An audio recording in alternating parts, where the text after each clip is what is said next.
made him realize there's something more here. And so Israeli Antiquities got involved, Israeli Department of Antiquities got involved, and so the rule here is if you find anything of antiquity, you stop your construction right then. So then they came in and started immediately investigating this area. Everything you see below this line was the original. This has been added. But it's original stone. But it is the original stone that had fallen down. They've taken it and reconstructed it, so you know by the line what it's been reconstructed, everything above it. Now if you look at the line over here, see how the dirt is up, I mean the ground level, and right over here on the corner, much it's higher, where Shannon is. So all of that you can see was underground. None of this could be seen, because all that was underground at that time. So then they came in and they started investigating and excavating, and this is what they found. So then you have this church. You're going to have to do the age. It's probably 600s. You remember, this is from 450, exactly like the Church of the Multiplication. The 7 stages to holiness, the square narthex, atrium, right? The square, and then the basilica straight ahead. There's a way to know the difference between crusades and a Byzantine. A crusade has 3 arches, 3 apses, and a Byzantine 1. So this is one of the best Byzantine church ever found. Yes, above that is new. So all this was underground. So when they found this, then they began to dig. All this was here. Wow. This was all here. Yeah. But that was all below ground. So they didn't know it was there. And then look at the floor they found. They get back here.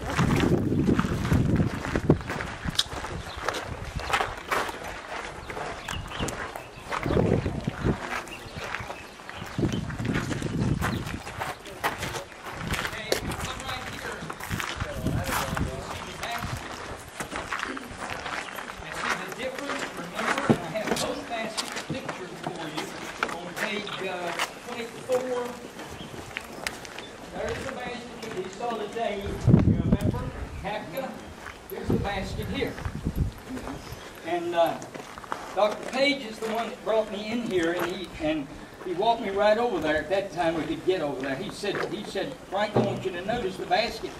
He said, have you seen the basket at Tapia? I said, well, yes.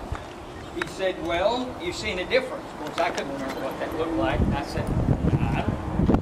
So he finally told me, he said, this one has the handle, and this would be the sporus, the large basket. Gentile basket. He put it this way. Dr. Page, he said, now I don't know if there was really 5,000 and 4,000. That's the way he put it. He said, but all I can say is this, that there's 2 different baskets mentioned in the Gospels. There's a sporus and there's a cophinus. Here is the sporus, over there is the cophinus. Now it's interesting, you're over here on the Gentile side. The sporus, the Gentile basket. The feeding of the 4,000, the Gospels tell us they used a sporus to collect the leftovers. 7 baskets, not 12. There were 7 major nations of the world, the Gentile world. 7 would represent the Gentile nations. 12 baskets on the Jewish side, and they were cophinus baskets. Cophinus, Jewish, 12 tribes of Israel. Exactly. So he said, whether or not there were 2, I do know this, it is saying that Jesus is sufficient for the whole world. Amen. Jew and Gentile. Isn't that interesting? So he stood right there and told me that, and it just brought chills to me. He's a very interesting man. To think about that. Yeah, I've kept in touch with him. He's had some health problems, but he's doing, yeah. The last I heard, he said he was doing better. And I hope to join him again sometime. One more thing I want to say, and I'm sorry I'm kind of rushing you. I want you to see the oil press with a screw. The other thing, there's a reason for all the medallions to be destroyed and not other parts, because there was a group which was called iconostasis, and they were Christian who did not allow any icon or image, and they destroyed it deliberately. And that's why you see them destroyed the way it is. We'll see it also on Masada. So it's typical Byzantine church. It's beautiful, the fact that when pilgrims came here, they did not stay on the other side, and that's why we do not see hostels and so on. And the one who came here usually had a pretty good time. They had bathhouses, hot rooms, so if you complain about your showers and so on, the same situation was then when the early Christian pilgrims came here during the Byzantine period. And the sad thing is that right behind this apse, they actually slaughtered the Christian, buried them, the tools, their belonging, everything was found right there. When we go over here, because of the feeding of the 4,000, the church here, you can see, because of the nearness, proximity to the pigs running to the sea, right about a mile down the road here, because of the demoniac of Gadara, which if you'll look back in these hills, I've looked all back through here, you'll see a lot of caves, and they were in the tombs, caves, in the tombs, cutting themselves and so forth. Demoniac of Gadara. This is the area of the Gadarenes, or Gergasa, or Gerasenes. All those words have to do with this area at different times. But Gadar, we found today, means what? Fence. And Sippy took Shannon out to a place where there's like a cliff. Remember the Gadar? You were to see a Gadar. It was a fence, but it was a cliff. That was the fence.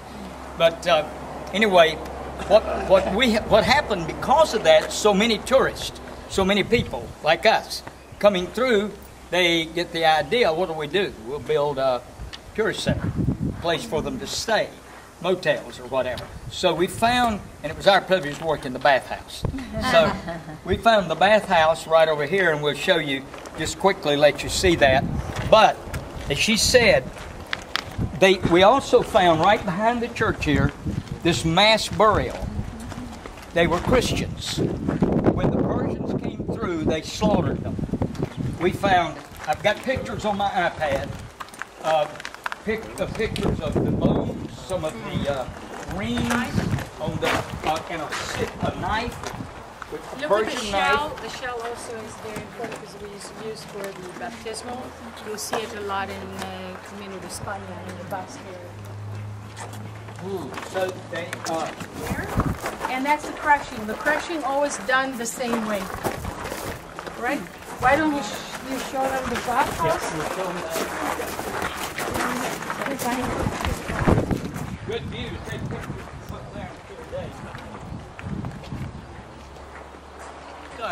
How many days were you here? I came with Gil, and then I came here a few more days. Yeah. I don't remember. We would start. We would get up about 4, by 5 o'clock. We were on the road. You're over here early. You can tell why. And now we'd have tents erected. Then we would work here till about 8. We'd take a break, and when you came in the shade area over there, right at the gate, there were some tables. That's where we had breakfast. We'd have breakfast about 8 o'clock.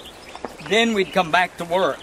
When you came in, there was a little building right here. It was a tool shed. We'd get our tools, come in. Then at 12 noon or around that time, we'd quit. We'd come over here and gather here for some reason.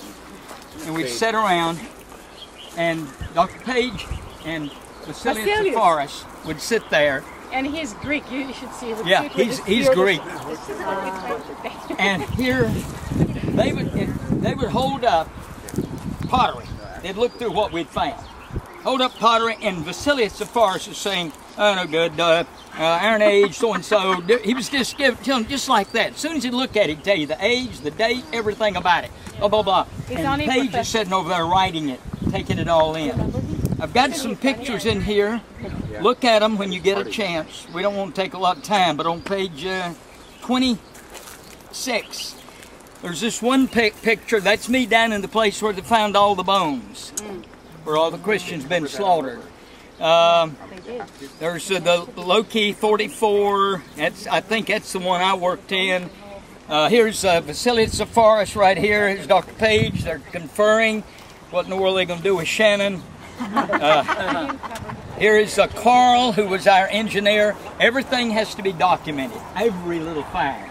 So we had lucky, then they knew what day it was found, they knew at what level it was found. That would also help you determine and so forth. There was a lot to it. Where did Shannon lose his finger?